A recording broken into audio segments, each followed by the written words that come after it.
사무엘하 8장 1절에서 8절 말씀 교독합니다.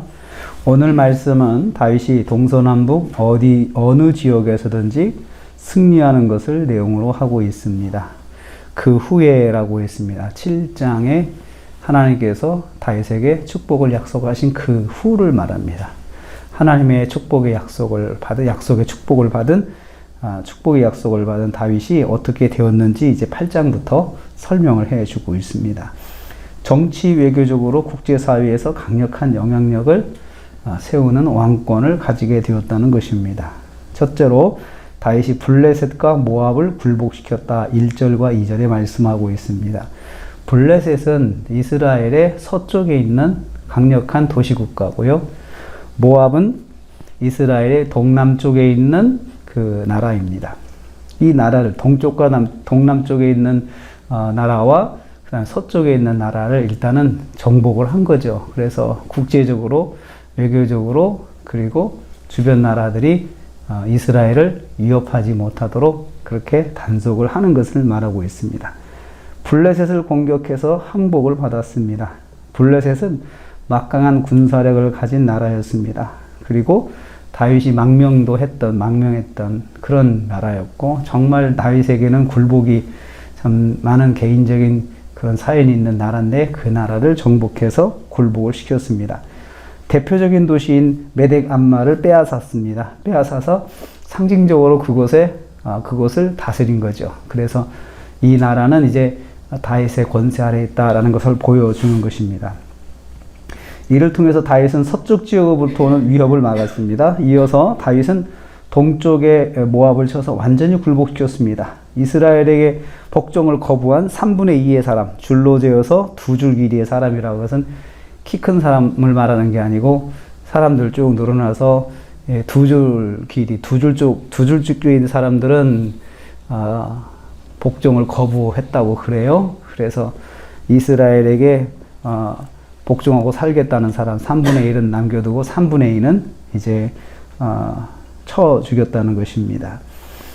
이후로 모압은 다윗의 종이 되어서 조공을 바치는 나라가 되었습니다. 계속해서 조공을 바치고 다윗 때부터 솔로몬 때까지 조공을 바치다가 나라가 갈라지면서 이제 이스라엘에게 또 반기를 드는 것을 나중에 보게 됩니다.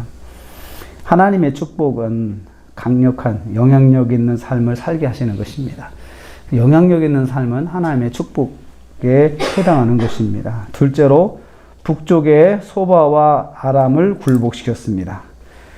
이스라엘의 북동쪽에 있던 소바 왕이 있었습니다. 이 하달에셀이 원래는 이 소바 나라가 사울에게 굴복해서 사울에게 이제 조공을 바쳤던 나라인데 다윗에게 넘어오면서 이 나라가 이제 갑자기 다윗에게 반기를 들어서 다윗에게 조공을 바치던 것을 멈춘 것입니다. 그리고 오히려 힘을 키워가지고 유프라데스 강 쪽에 지금의 이라크 그쪽으로 바벨론 쪽으로 이제 가는 것이죠.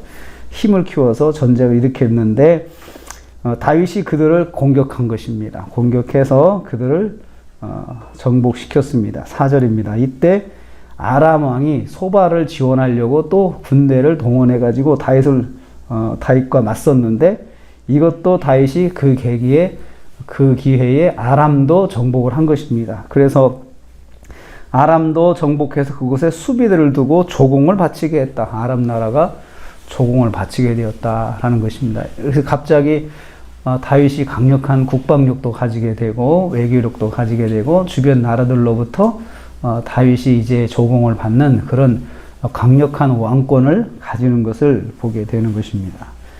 하나님께서 다윗이 주변 나라로부터 승리하도록 도우시는 것을 성경에 말씀하고 있습니다. 다윗이 갑자기 이렇게 승리하게 되는 것은 사무엘하 7장에 약속하신 하나님의 복이 그에게 계속해서 이제 역사하는 것으로 보고 있습니다. 하나님의 축복은 어디로 가든지 승리하게 하시는 것입니다. 그래서 6절 하반절에 그렇게 말씀하고 있어요. 다윗이 어디로 가든지 여호와께서 이기게 하셨다. 앞에서 쭉 승리하는 것을 보여주시면서 성경 기록하면서 이 승리는 순전히 하나님의 은혜다. 하나님께서 이기게 하신 것이다. 이것을 성경이 말씀하고 있습니다. 어디로 가든지 승리하게 하셨습니다. 동서남북 어디로 가든지 다윗이 승리하는 것을 보여줌으로써 그것을 말씀하고 있습니다. 누구를 만나든지 이겼다는 것입니다. 누구를 만나든지.